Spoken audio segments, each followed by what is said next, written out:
অনেকদিন পর ছোটবেলার মতো আনন্দ করে রিকশায় চড়েছিলাম আমরা।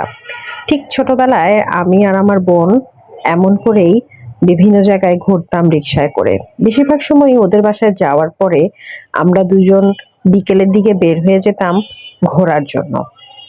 আর সেই সাথে আম ফুচকা, চটপটি, ঝালমুড়ি সবকিছুই তো খাওয়া হতো।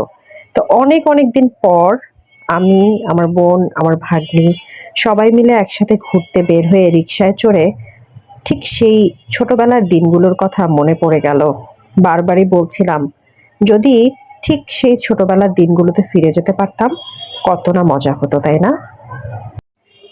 হাওয়াই মিঠাই দেখলেই ছেলেবেলার কথা মনে পড়ে যায়। ছেলেবেলায় হাওয়াই মিঠাই খেতে অনেক বেশি ভালো লাগতো। আর আমার ভাগ্নিকে দেখে আমরাও আমাদের ছোটবেলায় ফিরে যাই, যে আমরাও এরকম করে হাওয়াই মিঠাই খেতাম, হাওয়াই মিঠাই নিয়ে মজা করতাম। আমাদের সকলেরই বোধহয় ছোটবেলার এই হাওয়াই মিঠাই, কটকটি কিংবা ফুচকা খাওয়া, ঝালমুড়ি খাওয়া নিয়ে অনেকেরই অনেক মজার কাহিনী রয়েছে। আর যখন আমরা বড় হয়ে যাই, তখন অনেক বেশি করে চাই ছেলেবেলাটা ফিরে পেতে। আর যখন আমরা ছেলেবেলায় থাকি, ছোটবেলায় থাকি, তখন আমরা চাই খুব দ্রুত বড় হয়ে যেতে। কি একটা অবস্থা, তাই না? আমার যেমন ইচ্ছে করে এখন আমার সেই ছোটবেলায় ফিরে যেতে। আর যখন খুব ছোট ছিলাম তখন মনে হতো কবে বড় হব, কবে বড় হব।